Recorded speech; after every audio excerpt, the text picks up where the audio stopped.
on now. You can't even do this. Look.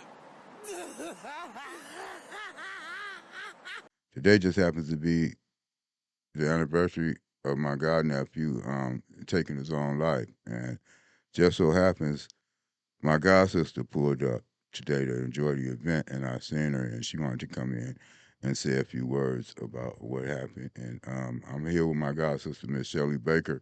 And Shelley, you can talk to the people, let the people know who you are, and let them know what you're going through, All sis. right.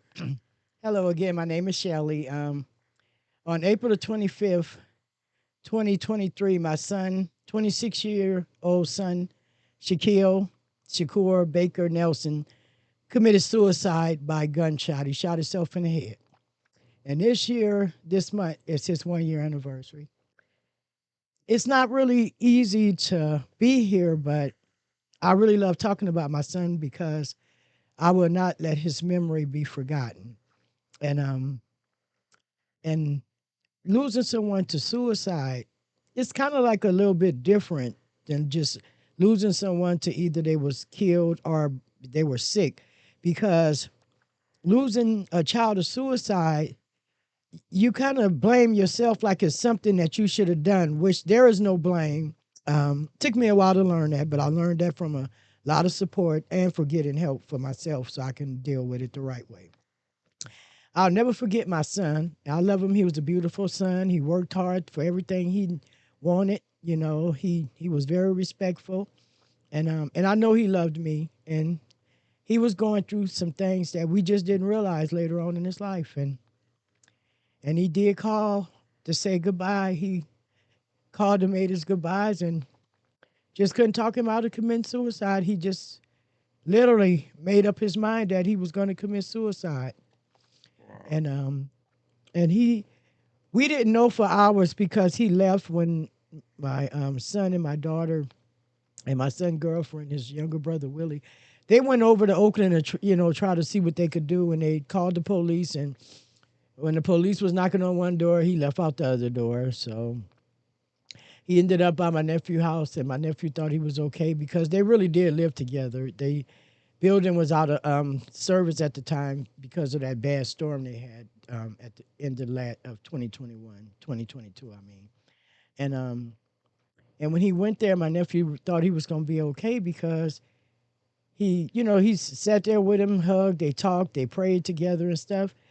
And my nephew is an armed guard, so my nephew thought he was going to lay down, and he went in another room, and next thing you know, my nephew heard a gunshot, and he died in my nephew's arms.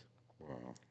So he didn't die alone, and I was glad for one thing that he did say his goodbyes. It's not like I don't know how to explain that, but if you experienced this, then you would know that I was glad my son, since there was nothing we could do to help him.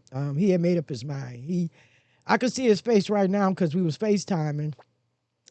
That no matter whatever I said or did or whatever we did, he made up his mind, and he was really just calling us to say his goodbyes. And I'm glad that we gave him that chance. And he always gonna be in my heart.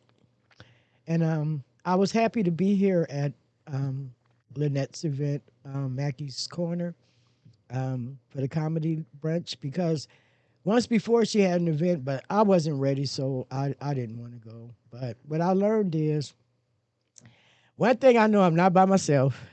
That's for sure. Wow. And if you do have a loved one, I mean, it's sometimes you just can't, you don't want to tell the person that, oh, ain't nothing going on with you, because I didn't. When my son really said he wasn't doing good, I wanted to, we had made plans. I was going to go with him to Kaiser, and I wanted to go with him, but I'm going to just be honest. My son had met a girl, so we just thought he was all right.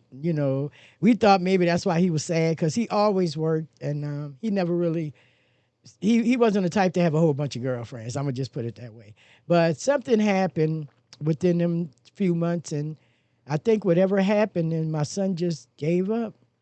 He never. I didn't want to believe that he really wanted to kill himself. I didn't want to believe it. But we did everything we could, his brothers and sisters, and I was always there for him when he really needed to talk. But um, I can't lie and say you think you could stop somebody from committing suicide, is only one way you make can do that if you're sitting there next to them. But if somebody that love you come to you, I don't care if it's a friend, family member, or whoever, and if they say they're having some serious mental issues, please don't say, ain't nothing wrong with you. Oh, you don't need that medicine. Because know what? You don't know. If anything, take that person by the hand, give them a hug, ask them if anything, if you could call the crisis line for them. But listen to them. Even if a person, my son didn't really drink, he drank, but he wasn't. Sometime I learned too that people would drink and stuff to cover up the hurt that they feel, you know.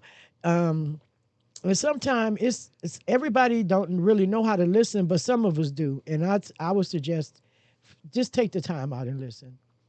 Just overlook the alcohol or whatever. If you know somebody that's hurting themselves with drugs or alcohol because they're hurting in the inside, and the first thing come out their mouth, they want to hurt themselves, kill themselves. And I'm a mental health first aider, and and I couldn't even help my own son. It really made me feel bad. But then I was told by professional people that I did the best. I did what I could do. I did the best I could do. And just listening really is a big help. Don't ignore the person that's in trouble. If they tell you they're in trouble, they mean it. And that's all I want to say. And I was glad also one more time to be here in San Francisco because this is where I was born and raised too. I'm glad to do this podcast. Thanks. Thank you guys. I'm glad you was able to tell your story a little bit, sis, because I know your story. You know, you've been part of my family for over 40 years. Yes, You yeah. know what I'm saying? We started right across the street here Sure in the did. Danica home. So, Sure did. you and my little sister have been best friends since I can remember. So that's why I consider you my sister. Yes, sure You know do. what I'm saying? And we've always considered ourselves brothers and Yes, sisters. we You have. know my mom, and you know my entire family, all Yeah. from my siblings to my grandbabies and my Yep. great grandsons. She knows my whole family, and I'm glad that she had the support that she had, because when I got the call, I broke down and cried. My sister Yep. called me and told me about it, and I couldn't do nothing but cry. You know what I'm saying? Yep. And I can imagine what you went through, sis. But I can't say this: you have been strong, and I know that you had a lot of support, and just the way you fighting, and just to stay strong. I mean, I can't say because I never lost a child. You know what I'm saying? Yes. But I can imagine, sis. So Yeah. I admire your strength and, Thank you. and your ability to just cope with this, man. You are a queen, sis. You are a Thank queen. you. I appreciate that, You Albert. are a Brother queen, and Albert. thank you. Always, you know I love you. I always have. And Yeah. thank you for blessing our podcast, because people need to hear stories like this. You Yes, know what they I'm do. saying? And so when you see somebody in your family in trouble, and they're having problems, man, sit down and listen to them. Give them whatever help you can. Use whatever resources you got. Make sure they have resources at hand to where things like this don't happen. And once again, sis, Thank you. I'm sorry for your loss, I and you know appreciate how it. I feel. And I love you from the bottom of my heart. Thank you. I love you too. Thank you for joining us on the Ride and Smoking podcast to share your story. This is my sister, y'all, Shelley, Miss Shelley Thank Baker. you. Thank you for having me. All Thank right. you. Thank Come on now, you can't even do this. Look.